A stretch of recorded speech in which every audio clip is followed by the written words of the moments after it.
정보가 있는 시사 토크쇼 장윤선의 팟짱.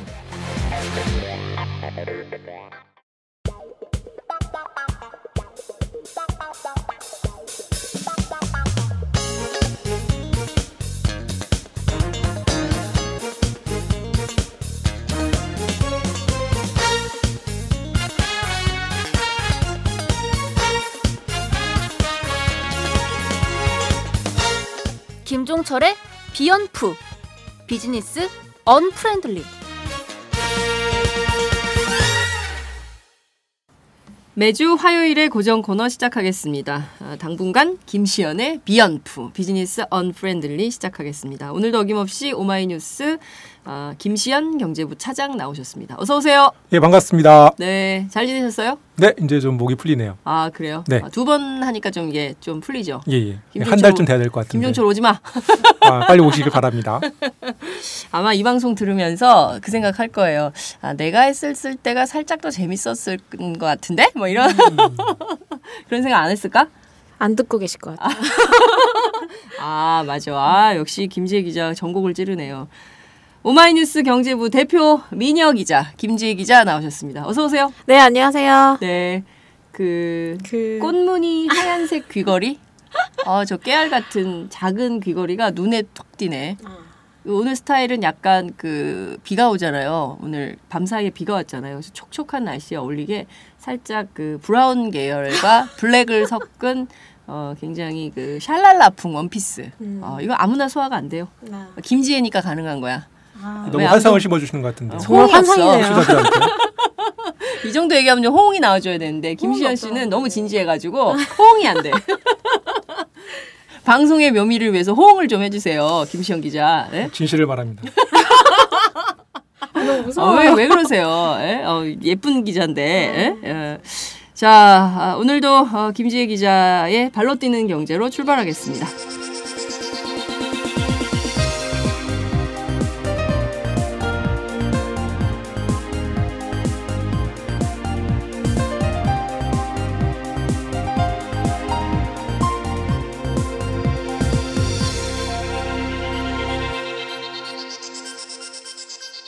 김지혜의 발로 뛰는 경제.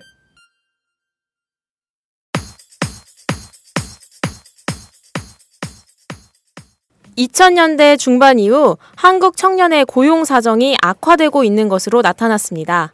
한상호 한국은행 국제종합팀 과장이 20일 발표한 주요국가 우리나라의 청년층 고용 상황 평가 및 시사점 보고서를 보면 2013년 기준 한국의 청년층 실업률은 8%인 반면 장년층 실업률은 2.16%였습니다. 장년층 대비 청년층 실업률이 3.7배로 OECD 국가 가운데서 최고 수준인데요. OECD 34개국 평균 2.1배보다 높습니다. 미국은 2.1배, 독일은 1.6배에 불과합니다. 청년층 고용 사정이 나빠진 원인은 글로벌 금융위기 이후 성장세가 침체된 영향이 컸는데요. 특히 청년층 퇴직금 부담금이 적어 고용주들이 경기가 좋을 때는 고용을 우선 늘리지만 상황이 나쁠 때 우선적으로 해고하는 성향을 보이는 것이 원인입니다. 한국의 청년층 실업률은 올 6월 10.2%까지 높아진 바 있는데요. 독일처럼 체계적 직업 교육 훈련 시스템을 구축하고 정규직과 비정규직 간 이중 구조를 완화하는 등 적극적인 대책이 필요해 보입니다. 그러니까요. 이게 청년 실업 문제가 너무 심각한데요. 보면 3대가 놀고 있다는 거예요. 할아버지 놀고 계시고 아버지 놀고 계시고 아들 놀고 있다. 그래서 그런 집들이 너무 많아서 사실 50대 주부들이 걱정이 너무 많아요. 나라도 나가서 돈을 벌어야겠다. 그래야 우리 가게가 살 수 있다. 뭐 이런 얘기하는 얘기를 듣기도 했는데요. 왜 이렇게 점점 청년층 고용 사정이 나빠지는 걸까요? 네, 지금 뭐 우리나라 그 경제 구조가 네. 수출 중심이고 특히 제조업의 비중이 좀 줄고 있습니다. 그러다 보니까 이제 대기업이 어떤 좀 고용에서 큰 역할을 해줘야 되는데 네네. 실적으로 대기업이 국내에서 이제 일선을 뽑지 않는 거예요. 공장도 자꾸 이제 해외로 옮기고. 그래도 뭐 몇만 개 뽑는다고 광고는 나오던데. 광고는 나오죠. 근데 이제 그게 예전과 비교했을 때 현격히 줄었고요. 실적으로 이제 그 제조업 쪽에서 네. 고용을 상당히 많이 가져갈 수 있는데 그 사실 지금 거의 자동차도 그렇고 뭐 휴대폰도 그렇고 거의 이제 외국에 생산하는 경우가 많잖아요. 그러니까 국내 생산이 거의 주니까 국내 그 고용이 줄고 네. 상대적으로 서비스업의 어떤 그 비중 높아지는데 서비스업은 아시겠지만 이제 비정규직 일자리들이 그러네. 태반이다 보니까 맞아요. 이 실적으로 이 청년층의 어떤 안정적인 일자리로 보기에는 좀 어려운 것 같습니다. 근데 사실 박근혜 대통령 경제 활성화 입만 열면 말씀하시잖아요. 그런데 이 경제 활성화를 위해서는 정말 내수 경기가 활성화돼야 되는데 그러려면 청년층들이 일자리를 가져야 청년들이 돈을 잘 써. 20대가. 그렇잖아요. 소비를 많이 하잖아요. 그러니까 30대부터 결혼을 하면 이게 가정을 이끌어야 되기 때문에 그 소비를 줄이는 측면이 있는데 정말 필수 소비 이외에 다른 소비는 줄이는 경향이 있지만 20대들은 나이트클럽도 가야 되고 그죠? 김지혜 기자. 안 가? 저는 모르겠습니다. 나이트클럽 안 가? 안 갑니다. 아, 안 가는구나. 우리는 디스코텍 이런 거 안 가요? 아, 모범적이야? 디스코텍이요? 도대체 몇 년생이세요, 선배? 디스코텍 안 가요? 아, 나이트클럽 안 가요? 안 가죠. 아, 요새는 뭐 어디 가? 20대는 어디 가서 20대는 놀아요? 지금 아마 취업 준비를 하거나 저같이 직장 학원 다니는 사람들은 재취업을 위해서 학원을 가지 않을까. 우울하다. 그래도 밤에는 밤 문화가 좀 활성화돼야 되는데 그러려면 그래, 그것도 청년층이 살겠죠, 그러니까요. 대신. 그래야 이제 이게 경기가 활성화가 되는데 그래야 이제 택시 기사들도 먹고 살고 다들 그러는 건데 이게 지금 선순환 구조가 안 되니까 심각한 상황인 것 같아요. 우리가 이제 그리스 실업 문제 심각하다고 얘기하는데 한국도 보면 벌써 실업률이 8% 이렇게 높아져 있기 때문에 열의 여덟이 놀고 있는 거 아니에요, 그죠? 청년층이 그렇죠. 매우 심각한 상황인 것 같습니다. 그래도 김지 기자는 다행이에요. 그럴까요? 예, 청년층 실업은 아니잖아요. 그래도 직업을 갖게 됐잖아요. 그 다음 얘기는 생략해요. 물론 질 좋은 일자리가 많이 나타나요. 그러니까요, 맞아요. 질 좋은 일자리가 있어서 저는 김지혜 기자가 낮에는 열심히 일하고 밤에 나이트. 그러니까요. 밤엔 나이트도 가고 남자친구도 만나고 그렇게 저녁이 있는 삶. 그분 지금 강진에서 살고 계신데 잘 계시나요? 그분은 저녁이 아니라 아침, 점심, 저녁까지 있는 삶으로 살고 계시는데 김지혜 기자 같은 사람은 정말 이제 저녁이 있는 삶이 돼야 되잖아요. 김시영 기자도 마찬가지고요. 그죠? 저는 일만 가족과 하지 함께. 말고 가족과 함께. 예. 놀러 다니고. 그러니까요. 그래야 됩니다. 두 번째 뉴스 볼까요? 다음 카카오의 대리운전 사업 진출 문제를 둘러싸고 대리운전 업계에서 찬반 논쟁이 격화되고 있습니다.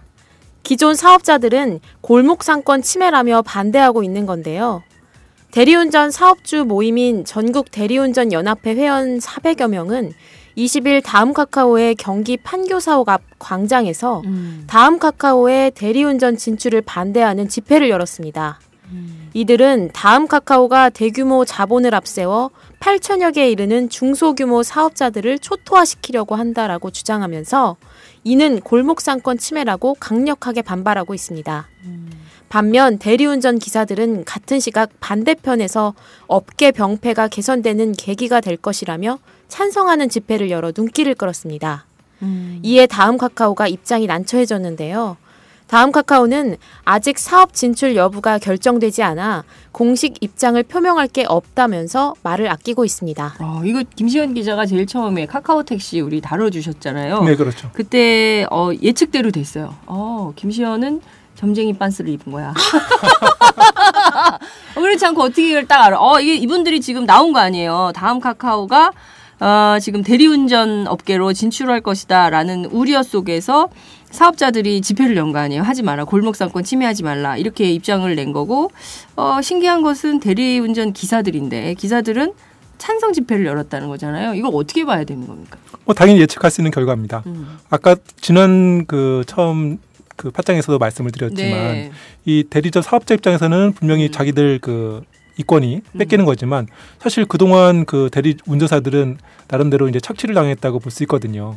수수료가 거의 20% 가까이 되니까 사실 카카오 그 택시가 만약에 이제 대리운전 쪽을 진출하게 되면 대리운전 사업자들은 당연히 이제 이권을 뺏기는 셈이 되겠지만 그 대리운전 기사 입장에서는 그동안 어떤 많은 그 착취를 당했다고 볼 수 있습니다. 수수료가 무려 20%가 넘고요. 그러니까 10,000원이면 2,000원 떼줘야 되는 그렇죠. 거예요. 그러니까 크지.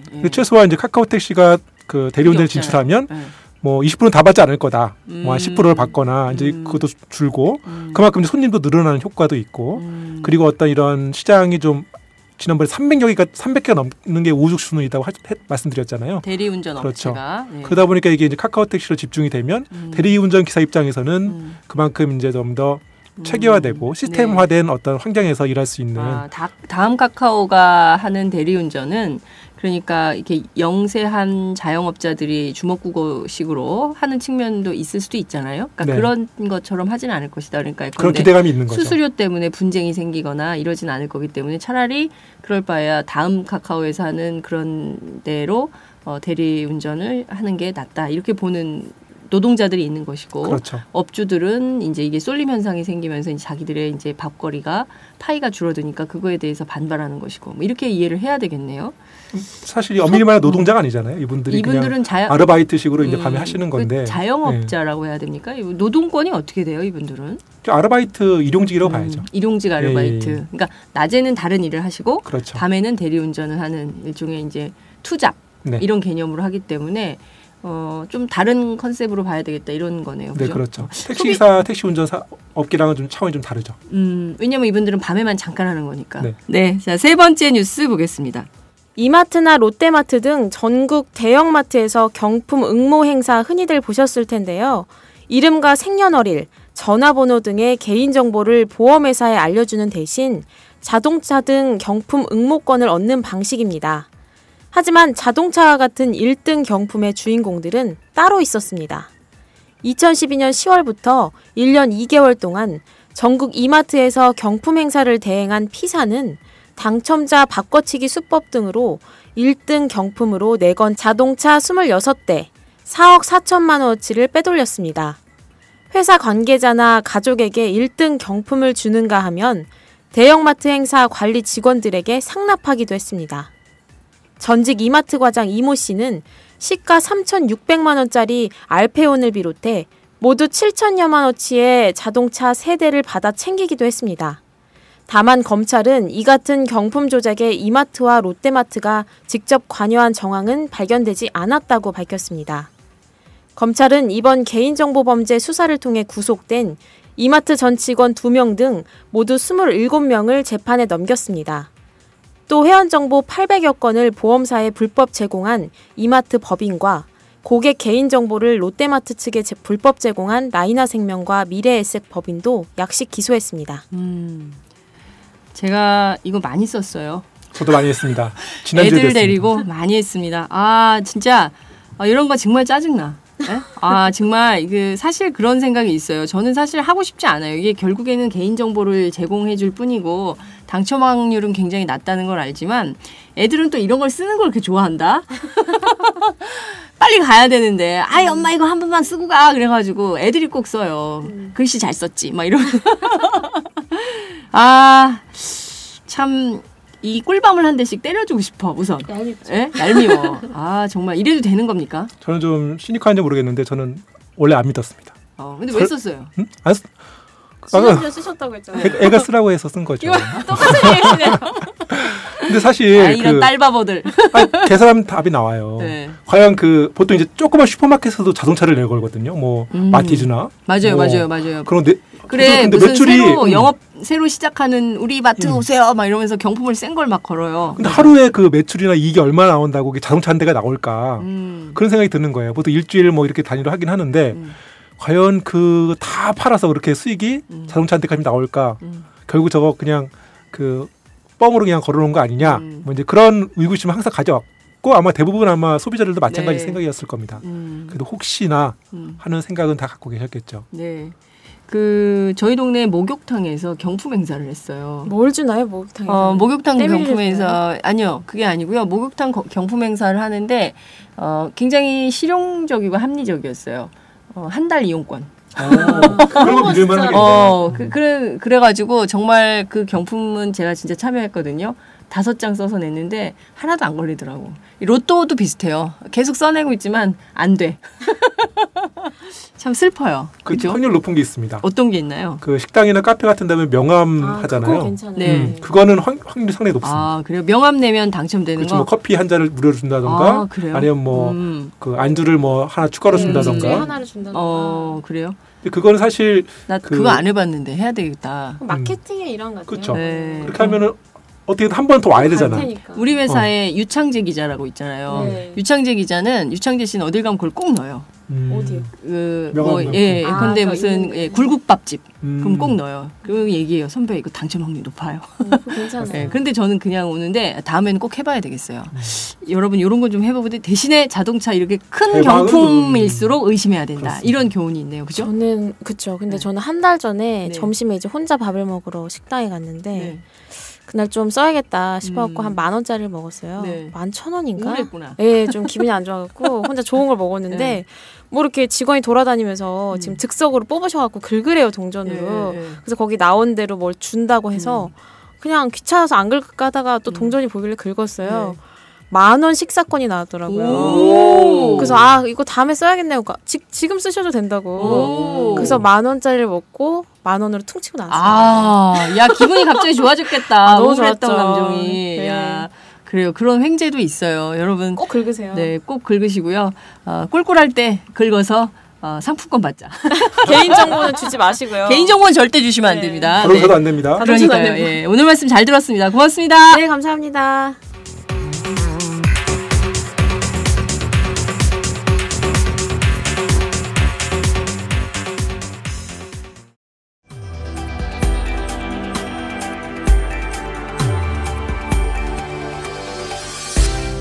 그 팟캐스트에 광고하는 이 사장님들이 저는 굉장한 분들인 것 같아요. 정말 다 그 사실상 영세한 사업자들인 거잖아요. 그래서 제가 오늘 그 얘기를 하려고 그런 거야. 가끔가다 댓글을 보면 광고 유치하느라고 얼마나 힘들어. 첫 번째, 이분들이 무척 영세한데 열심히 사는 분들이야. 그게 우리가 검증을 해보면 좋은 물건들이야.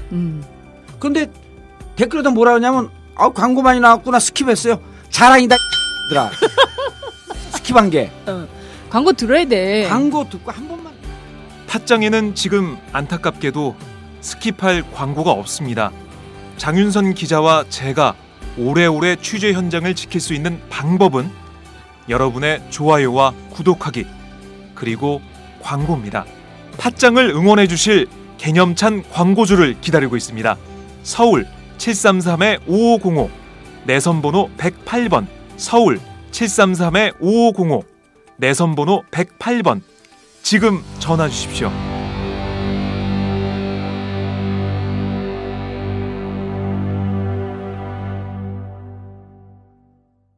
네, 김시연의 비연프 바디토크 시작하겠습니다.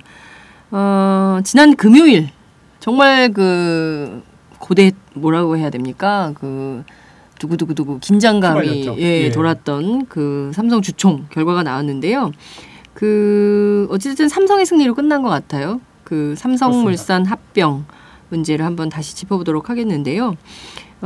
엘리엇이 반대했지만 69.53% 삼성물산 제일모직 합병안 이것이 통과가 됐습니다. 70%에 육박해요. 그러면 삼성이 압도적으로 이겼다 이렇게 볼 수 있는 거 아닌가 싶은 생각이 좀 드는데 어떻게 보세요? 언뜻 보면 그렇게 보일 수도 있죠. 네. 그런데 이제 함정이 있습니다. 사실 이번에 합병안이 통과되는데 정족수가 3분의 2였습니다. 과반수가 아니라. 그러면 66.67%거든요. 66.67%. 네네. 그러니까 불과 한 2.8%밖에 차이가 안 나는 거예요. 오, 그렇군요. 사실 그 지금까지 뭐 당연히 찬성이 더 많을 거라는 건 누구나 예상할 수 있었고요. 다만 이 3분의 1을 넘느냐 마느냐가 이제 이슈였는데 네네. 이제 넘긴 했지만 그 차이가 아주 근소했다는 거죠. 그러니까 아마 그 삼성도 아마 가슴을 쓸어냈을 겁니다.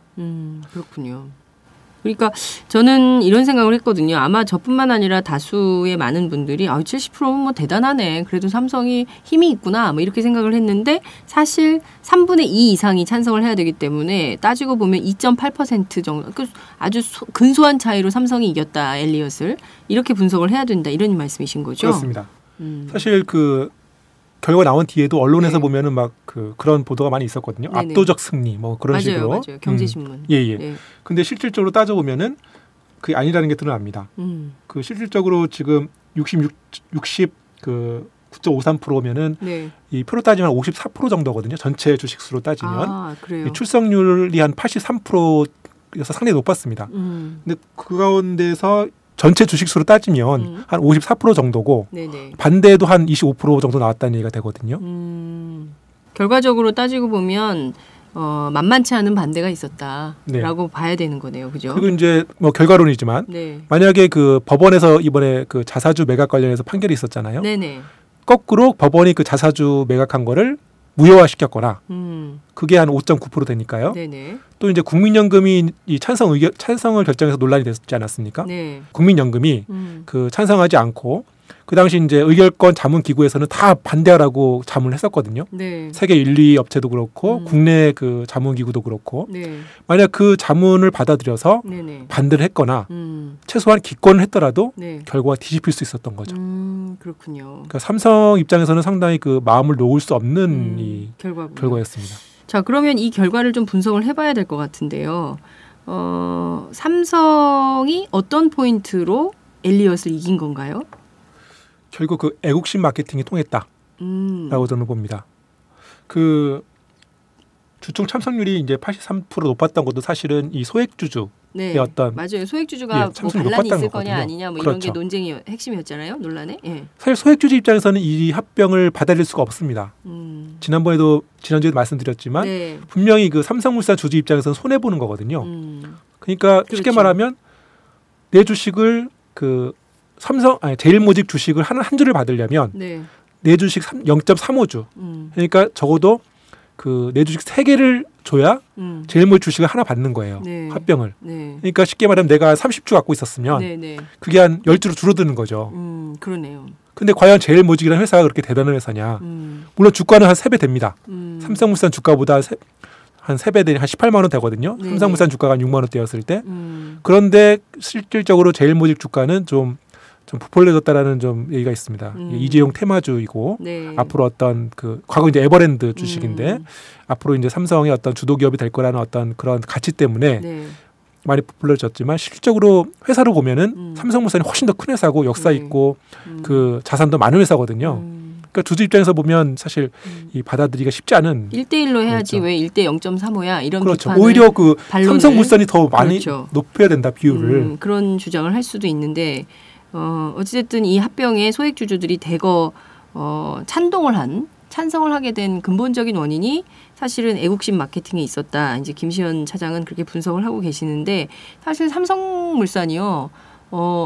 그 광고를 굉장히 많이 했어요. 연일 신문 그렇습니다. 일면에 보면 뭐 삼성물산 주주 여러분 해가지고 그것도 무슨 컬러가 전혀 없어요. 그 무채색에 그냥 까만 글씨 아주 그 명조체로 아주 점잖게 이렇게 네. 무슨 약간 근조 비슷한 느낌의 그런 느낌으로 이제 신문 광고를 굉장히 많이 실었는데 이런 것들도 통했다 이렇게 볼 수 있을까요? 뭐 어떻게 소액 주주들의 마음을 사기 위해서 어떤 활동을 했다 이런 얘기가 있습니까? 일종의 이제 감성 마케팅인데요. 감성 마케팅. 그렇죠. 감성에 호소한 거죠. 사람의 마음을 움직이는. 예. 엘리엇이라는 어떤 투기 자본이 네. 그 해외 투기 자본, 쉽게 말하면 먹튀라고 주장하고 있죠. 네. 먹튀가 우리 국민 기업을 그 뺏으려고 한다. 경영권을 뺏으려고 한다. 그런 식으로 자꾸 그 위기감을 심어준 겁니다. 네. 실적으로 이번 건은 그 경영권을 노린 건 아니었거든요. 네. 단지 합병에 반대한다라는 돈 거였지. 때문에 그런 거잖아요, 엘리엇이. 그렇죠. 예. 예. 소버린하고는 좀 다른 거죠, 그죠? 다릅니다. 예. 소버린은 이제 SK의 어떤 경영권을 노렸던 거고요. 그러니까요. 네. 그런데 이제 광고만 한 게 아니에요. 이제 물론 아까 신문 광고도 말씀하셨지만 네. 뭐 포털도 광고하고 그 방송 광고도 아주 그 감성을 호소하는. 그러니까 오마이뉴스에는 광고가 안 나온 것 같은데. 저도 뭐 자세히 모르겠는데 좀 못 네. 봤습니다. 예. 우리만 안 준 거 아니야? 뭐 하도 뭐 제가 삼성물산, 이렇게 어떻게 된 비판해서 그런 게 아닐까 싶기도 한데. 예. 아이 광고를 주려면 똑같이 줘야지. 어떤 회사는 주고 말이죠. 이거 좀 삼성물산 반성해야 돼요. 안 그렇습니까? 이 비연포 이 때문이 방송을 아닌가. 들을 거예요, 아마 삼성물산이. 듣고 반성하시겠죠. 이어서 가겠습니다. 네.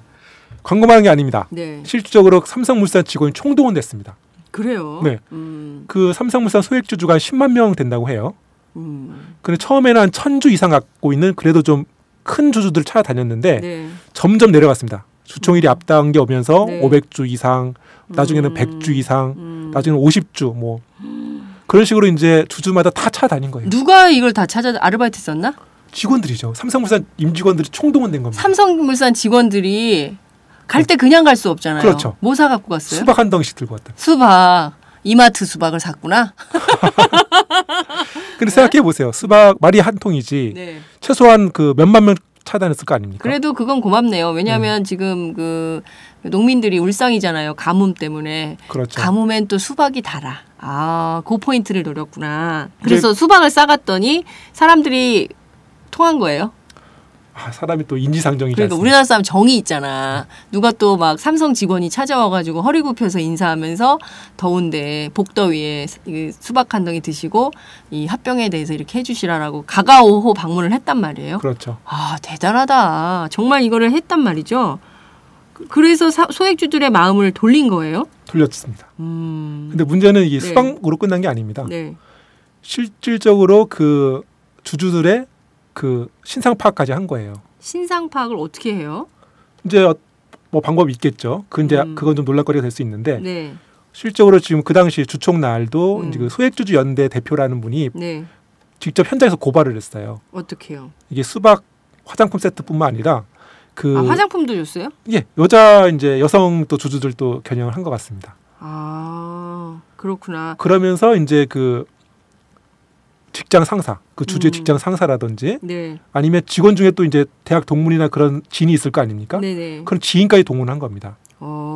총동원했구만요. 그렇죠. 모든 인력 네트워크를 한국 사회에 있는 모든 네트워크를 다 동원해서 수박 드리고 화장품 세트 드리면서 우리 이번 합병에 좀 도움을 주시라. 저 엘리엇은 해외 투기 자본이고 먹튀할 수 있으니 국민 기업인 삼성을 지켜주십시오라고 호소했다 이거죠. 그렇습니다. 그거에 우리 국민들은 정이 많으니까 홀딱 넘어간 꼭 했죠. 거죠.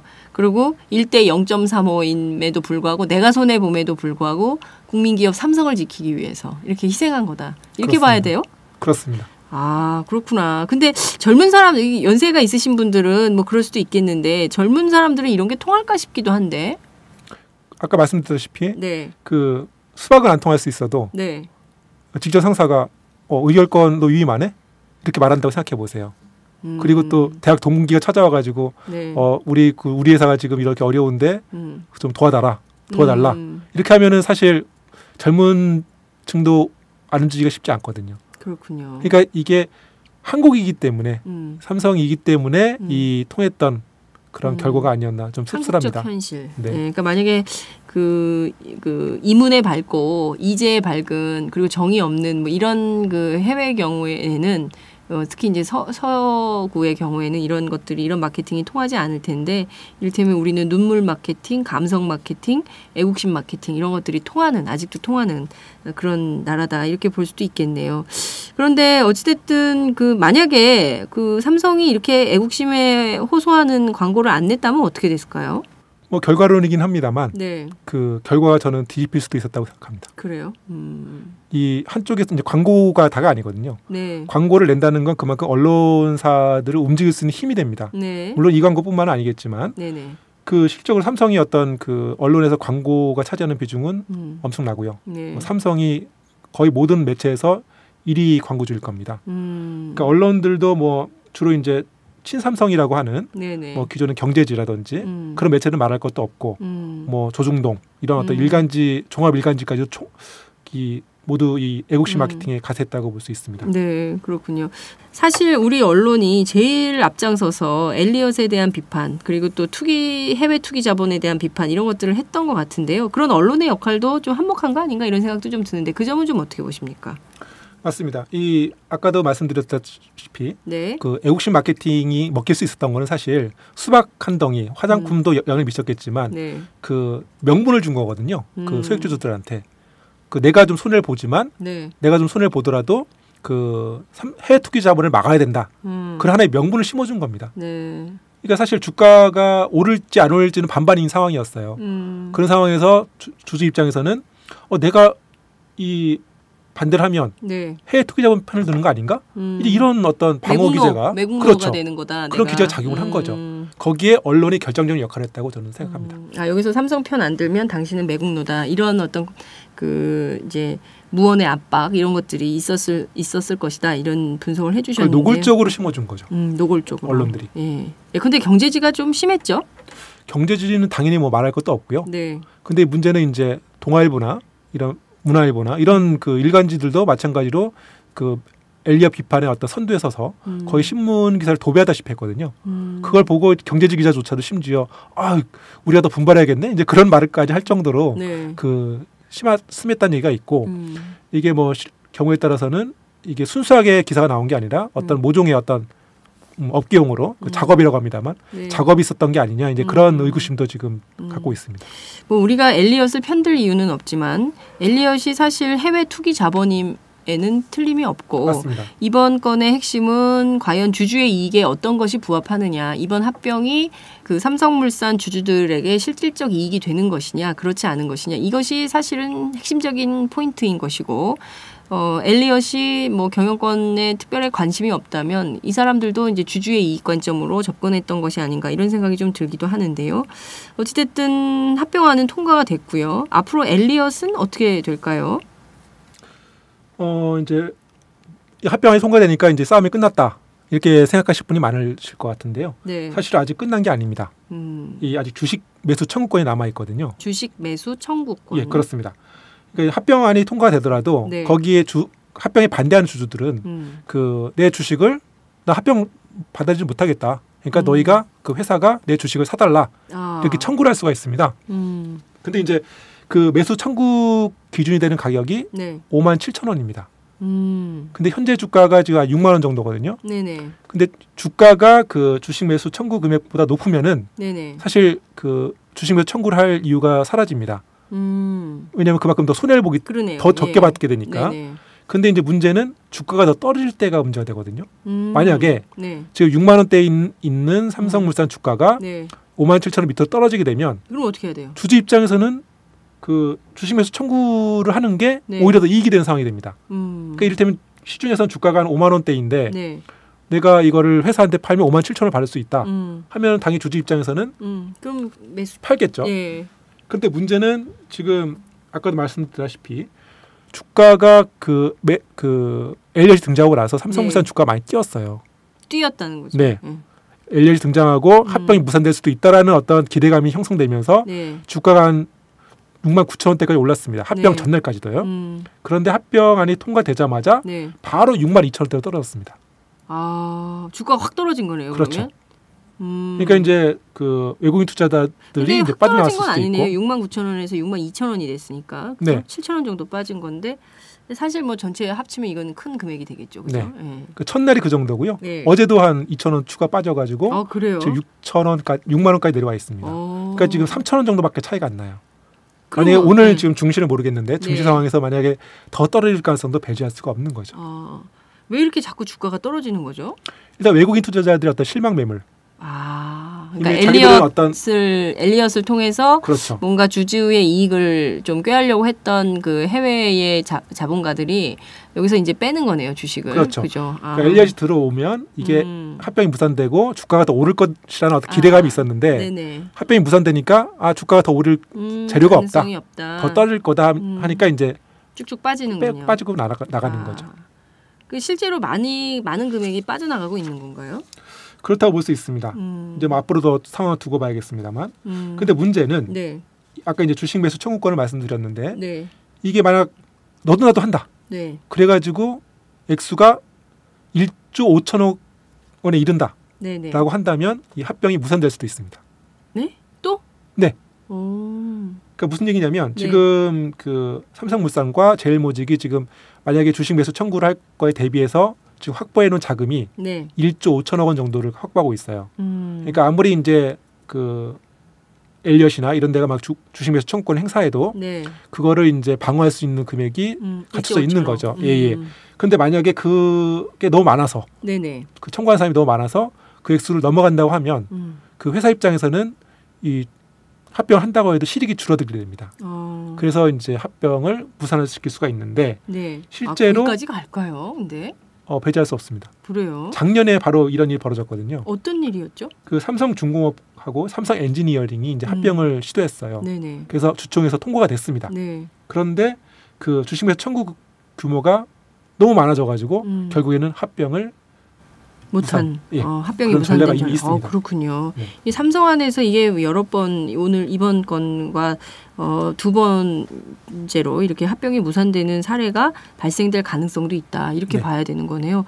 지금 이게 산 넘어 산이네요. 수박 들고 다 돌아다녔지만 결과적으로 여기서 끝나는 게 아니라 네. 다음 포인트를 또 봐야 되는 뭐 이런 상황인데 그러면 삼성이 지금 정말 마음을 놓기 어려운 이런 상황인데 문제는 이번 합병의 핵심은 그 3세 승계 아닙니까? 이재용 삼성전자 부회장이 삼성그룹 전체를 지배하는 지배구조의 완성판을 그렇습니다. 만들려고 했던 것인데 그러면 이것도 지금 미완 상태다 이렇게 볼 수밖에 없는 거네요. 네.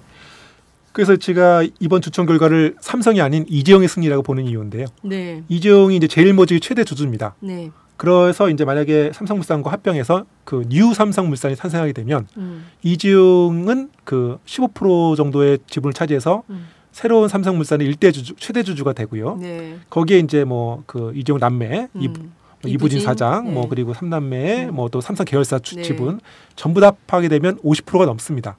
삼성그룹 사실상 전체. 그렇죠. 네.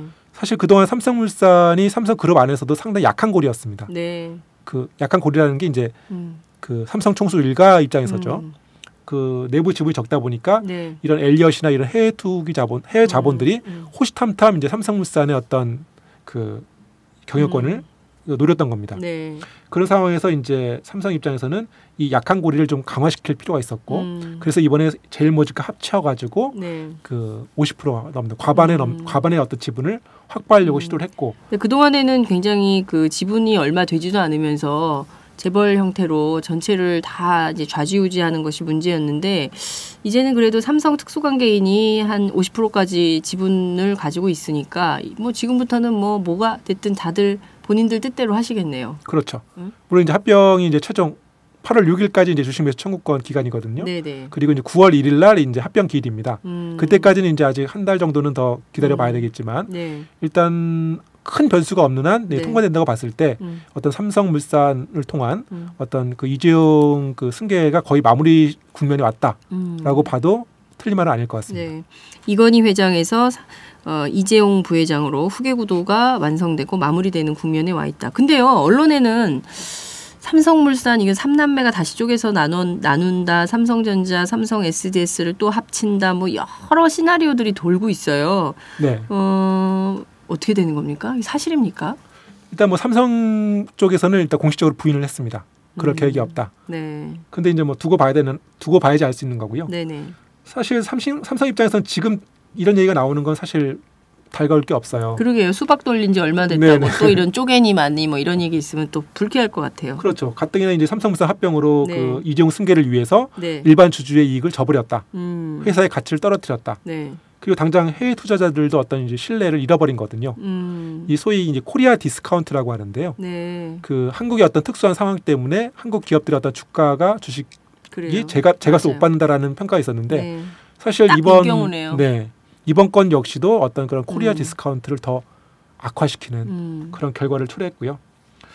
근데 삼성 입장에서는 일단 이 합병이 성공하면 당분간 어떤 승계 작업은 좀 이제 숨고르게 들어가지 않을까 그런 전망도 있어요. 실제로 그 삼성물산을 이렇게 다시 쪼개거나 네. SDS랑 합쳐가지고 삼성전자에서의 어떤 이재용 지분을 더 늘리거나 네. 그런 식의 어떤 가능성은 현재로서는 좀 낮다. 그렇게 볼 수도 있습니다. 그만큼 그 삼성물산의 어떤 안정적인 지배 그 구조를 확보한 게 네네. 커다란 성과라고 볼 수 있고 이걸 통해서 이재용으로서는 이제 어떤 시간을 벌었다라고 볼 수 있을 것 같습니다. 그렇군요. 참 그 지난한 과정인 것 같습니다. 이 모든 과정이 사실 따지고 보면 이건희 회장에서 그 이재용 부회장으로 합법적으로 그나마 합법의 그 틀을 가지고 그 3세 승계를 시키기 위한 지난한 과정인 거잖아요. 그것이 그렇습니다. 이번 합병으로 하이라이트를 찍고 마무리되느냐 아니냐 뭐 이런 국면에 와 있는 건데 국민들 입장에서는 그래요. 3세 승계, 3세 세습은 북한에만 있는 걸로 알고 있는데 지금 삼성은 이렇게 하고 있잖아요. 이병철 선대회장, 네. 그다음에 이건희 회장, 그리고 그의 아들인 이재용 부회장으로 이어지는 이 삼성의 3세 승계 구도가 과연 건강한 기업 문화이냐. 그리고 삼성 내부에 얼마나 유능한 분들이 굉장히 많이 있지 않습니까? 이런 분들은 아무리 노력을 해도 그 이상을 넘을 수는 없는 거예요. 그죠? 그 기업의 회장이 될 수는 없는 거예요. 왜냐하면 그 집 사람이 아니기 때문에. 그렇죠. 이런 거에 대한 어떤 열패감 같은 것들도 삼성그룹 내부 임원들 사이에는 좀 있을 것 같은데요. 그러니까 능력으로 평가받지 못하는 거죠. 그 집 자손이 아니기 때문에. 그리고 되게 슬픈 일이잖아요. 근데 이런 것들을 국민들이 보기에는 뭐 어떻게 보면은 드라마 같은 요소도 있고요. 네. 뭐 재미도 재벌들은 저런가 보지? 뭐 이런 것들도 있긴 하지만 어떤 측면에서 보면은 우리 경제를 두고 본다면 이게 건강한 거냐 이런 비판이나 반론도 제기할 수 있거든요. 네. 이게 계속 될까요? 뭐 드라마 말씀을 하셨으니까 잠깐 얘기를 해보면 재벌이 등장하는 드라마가 상당히 많습니다. 네. 근데 그 드라마의 결론을 보시면 아시겠지만 어떤 그 정당한 승계권을 네. 가진 아들이 어떤 뭐 사회가 됐다든지 아니면 다른 어떤 전문 경영이 될지 그런 쪽에서 이제 공격을 들어갑니다. 네. 그렇지만 드라마는 결국에는 그 정당한 그 승계자가 그 경영권을 다시 찾아오는 걸로 결론을 맺죠. 이런 줄거리 익숙하시죠? 네. 그러니까 재벌 드라마가 너무 많아요. 월화수목이 다 재벌 드라마야. 그러니까 알게 모르게 우리가 이런 그 쉽게 말하면 재벌 신화, 네. 이번 재벌 성공 신화에 우리가 길들여진 거예요. 그러니까 이번에 삼성물산 합병에서 드러나는 애국심 마케팅도 그렇지만 굳이 그런 게 아니더라도 사람들 머릿속에는 그런 기조가 머릿속에 들어가 있는 겁니다. 당연히 그 이재용이 그 승계자니까 이재용한테 경영권 승계되는 게 맞지 않아? 그런 어떤 게 머릿속에 그 세뇌가 돼 있던 거죠, 사실은. 근데 생각해 보세요. 애플, 뭐 마이크로소프트, 구글 이런 세계적 기업을 보십시오. 물론 창업자가 있긴 하지만 창업자에서 그 아들로 승계한다는 얘기를 한 번도 들어본 적이 없거든요. 뭐 스티브 잡스에서도 이제 팀 쿡으로 넘어갔죠. 그러니까 자꾸 이런 그걸 통해서 어떤 자꾸 뛰어난 사람이 그 이어받아서 기업을 더 키우고 그런 역할을 하고 있는데 우리는 그러니까요. 과연 이재용이 과연 경영력이 뛰어날까 아니면 말아먹을까 이제 그런 고민을 해야 되는. 그분이 말아먹은 것도 있잖아요. 이삼성. 예, 이삼성. 네. 유명한 기업 있잖아요. 예. 그런 불안감이 있는 겁니다. 그러니까요. 그래서 뭐 이부진이 더 낫지 않을까 뭐 그런 식의 어떤 얘기가 나오는 건데 사실 그것도 뭐 함부로 말할 수 없는 게 중요한 거는 누가 되느냐, 누가 경영력이 뛰어나냐가 중요한 게 아니라 누가 되든 그 사람이 됐을 때 잘할 수도 있고 실패할 수도 있잖아요. 네. 그러면 잘하면 좋습니다. 근데 실패했을 때 그 사람을 끌어내고 다른 사람을 그 자리에 앉힐 수가 있느냐. 그런 구조가 안 되잖아요. 불가능한 거죠. 지금 삼성그룹 구조에서는. 왕국이야. 네. 그러니까 제가 지난주에 그 김진망 교수라고 네. 인하대 경제학과 교수인데 이분이 20년 동안 그 재벌 연구를 해오셨어요. 그랬죠. 맞아요. 그분을 만났는데 이 얘기를 하신 겁니다. 진짜 문제는 삼성의 어떤 리스크라는 거는 네. 이재용을 잘못했을 때 끌어낼 수 없는 그런 구조. 결국 소유에 의해서 기업이 그 지배되는 구조. 네. 이게 그 없어지지 않는 한은 삼성은 계속 그 위험성을 안고. 그러니까 저는 이랬으면 좋겠어요. 해외 기업들처럼 소유는 그들이 하라 이거예요. 대신에 지배구조는 건강하게 기업 지배구조를 건강하게 갖춰서 능력 있는 CEO가 발탁이 돼서 그 사람이 기업을 발전시키고 보다 더 지속가능한 개발 모델로 그리고 모든 국민들이 좀 고루 형평하게 뭐 채용도 적극적으로 하고요. 그리고 사회적 기부도 막 많이 하고요. 외국 기업들 보세요. 엄청나게 기부를 많이 하잖아요. 근데 삼성은 지금 그 국민들이 기부한 거 가지고 병원 만들어서 삼성 서울병원 저 난리를 치고 있는 거 아닙니까? 그 삼성생명 가입자들 돈으로 해서 만든 재단이잖아요. 맞습니다. 그 재단을 가지고 이사장은 또 이재용이 해. 그래갖고 또 저 난리를 쳐요. 그리고 음압병상 하나 똑바로 공공병상 하나 똑바로 막 갖춰주지도 않고 이런 어떻게 보면 국민들한테 민폐를 끼치고 있는 기업이거든요. 그러니까 이런 것들을 좀 다 뜯어고쳐야 우리가 경쟁력 있는 또 OECD에 정말 내놈직한 글로벌 스탠다드에 맞는 그런 기업이 생기는 거 아닌가 이런 생각이 좀 듭니다. 아, 삼성 얘기하면 좀 화나. 자, 이번에 보면 엘리엇도 삼성의 어떤 아킬레스건을 좀 제대로 비집고 한번 들어온 거다 이렇게 볼 수도 있을 것 같은데요. 그렇지만 결과적으로는 엘리엇이 앞으로 어떻게 할까? 여기서 마무리할까? 계속 삼성을 대항해서 싸울까? 이런 것들이 좀 궁금해요. 그 점은 좀 어떻게 될 걸로 전망하십니까? 엘리엇도 이제 결국 돈벌이로 들어온 거고요. 네. 아마 손해를 보고 나가지 않을 겁니다. 어떻게든 이익을 얻을 건데요. 네. 지금 이제 유력하게 거론되는 것은 이제 국민연금 상대로 이제 IS를 걸지 않겠느냐라는 이제 전망도 나옵니다. 그래요. 예, 국민연금이 이번에 이제 반대표를 안 하고 그러니까요. 찬성을 했는데 네. 그게 원래 이제 국민연금 자체적으로 해서는 안 되거든요. 네. 그 물론 이제 의무는 아니지만 그 외부 위원회가 있습니다. 전문위원회가 있어서 거기에서 결정을 하도록 위임하는 게 지금까지 관례였습니다. 그래서 지난번에 이제 SK 그 CNC 합병에는 이제 반대표를 행사했던 거고요. 네. 근데 이번에는 안 그랬어요. 그래서 왜 그랬느냐? 이제 그것 때문에 이제 말이 많은 겁니다. 결국에는 이게 그 국민연금이 네. 삼성 편을 어떤 국익의 관점에서 판단한 게 아니냐. 근데 과연 그 국익이라는 것이 그 결국 이재용 편드는 건데 그게 과연 진정한 국익이냐 이제 그런 논란도 있을 거고. 네네. 또 엘리엇 입장에서는 세계적인 1, 2위 그 의결권 자문 기구에서 네. 반대표를 던지라고 했다. 심지어 국내 그 자문 기구에서도 반대표를 행사하라고 했고 네. 그런데도 불구하고 왜 너희들은 찬성을 했느냐? 이거 물건을 낼 수가 있는 거죠. 소송감이죠. 네. 그렇죠. 이게 또 다른 측면에서 새로운 국가 소송이 진행이 된다면 이것도 어떻게 보면 한 측면에서 결과에 따라서는 국가적 망신이 될 수도 있는 이런 상황이 벌어질 수 있어서 한편으로는 걱정이 좀 되기도 하는데요. 어쨌거나 삼성 엘리엇 간의 전쟁. 제1라운드 막을 내린 시점에서 좀 평가를 해보고 또 전망을 해보기도 했습니다. 오늘 말씀 정말 잘 들었고요. 다음 주 또 어떤 주제로 오실지 기대가 됩니다. 오늘 말씀 잘 들었습니다. 감사합니다. 네, 고맙습니다.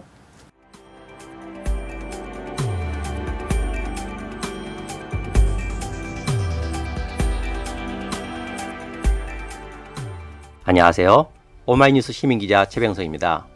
저는 최근 대한민국 쓰레기 시멘트의 비밀이란 책을 출간했는데요. 오마이뉴스 10만인 리포트의 연재한 기사를 다듬어 책을 펴냈습니다. 우리가 살고 있는 아파트가 발암물질 가득한 쓰레기 시멘트로 만들어졌다는 내용이지요. 요즘 급증하는 아토피, 피부염 등이 쓰레기 시멘트와 전혀 무관할까요? 여러분이 이 책을 한번 읽으시고 판단해 보시기 바랍니다. 시민의 건강이 쓰레기 취급당하는 어처구니 없는 현실을 이 책에 고발했습니다. 그런데 이 책은 오마이뉴스가 없었으면 세상에 나올 수 없었습니다. 시멘트 재벌 입김에 휘둘리지 않고 이런 글을 받아줄 수 있는 우리나라 언론은 그리 많지 않기 때문입니다.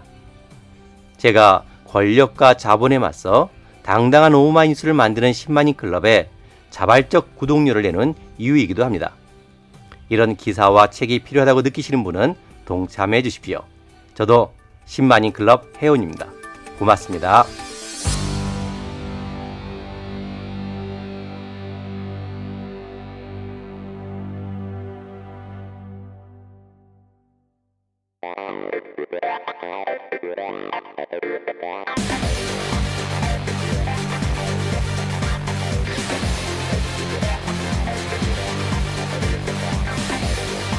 정보가 있는 시사 토크쇼 장윤선의 팟짱.